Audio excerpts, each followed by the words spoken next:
8 children ranging from babies to teenagers were found dead at a home in the Australian city of Cairns December 19, police said, reportedly in a gruesome mass stabbing that comes just days after a deadly siege in Sydney. Prime Minister Tony Abbott called the Cairns tragedy heartbreaking, coming with Australia already in an outpouring of national grief over Monday's dramatic standoff in Sydney, which left 2 hostages and the gunman dead.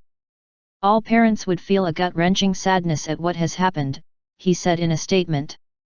This is an unspeakable crime.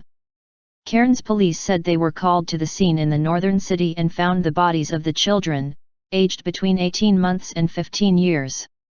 A woman in her 30s was injured in the incident in the suburb of Manoora, 10 minutes from the city centre. TV footage showed her being stretchered into an ambulance.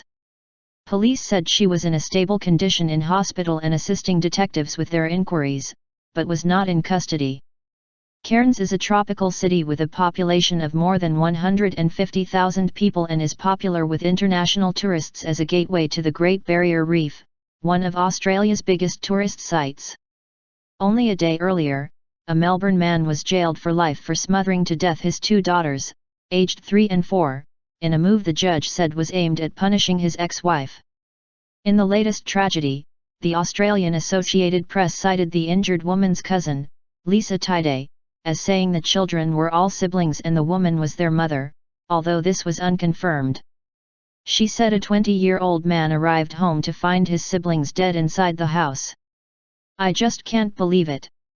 We just found out about those poor babies, Tide said. Reports widely said the children had been stabbed while the Cairns Post reported they were also suffocated, although police did not immediately confirm this. Sky News, whose news anchor broke down in tears as the drama unfolded, said a stepfather was known to live at the house, but his whereabouts were unknown. Who killed the children remains unclear, but Cairns Detective Inspector Bruno Asnikar said there was no need for the public to be worried, suggesting no one was on the loose. As it stands, there's no need for the public to be concerned about this other than the fact that this is a tragic event, he told a media conference. The situation is well controlled at the moment. There shouldn't be any concern for anyone else out of this environment. He added that it was too early to determine the chain of events. We need to do a lot more work, as you can imagine, he said. The crime scene is being locked down, and that includes from me. Nobody goes in there until our forensic people have finished, and until we have done that we're not going to be able to clearly establish any relationships. Cairns Post reporter Scott Forbes, who is on the scene, said the area where the bodies were found has a large Indigenous population. All of the people here are actually related to the people who were involved in this incident, he told the Australian Broadcasting Corporation of those who live on the same street. So they're all reeling at the moment.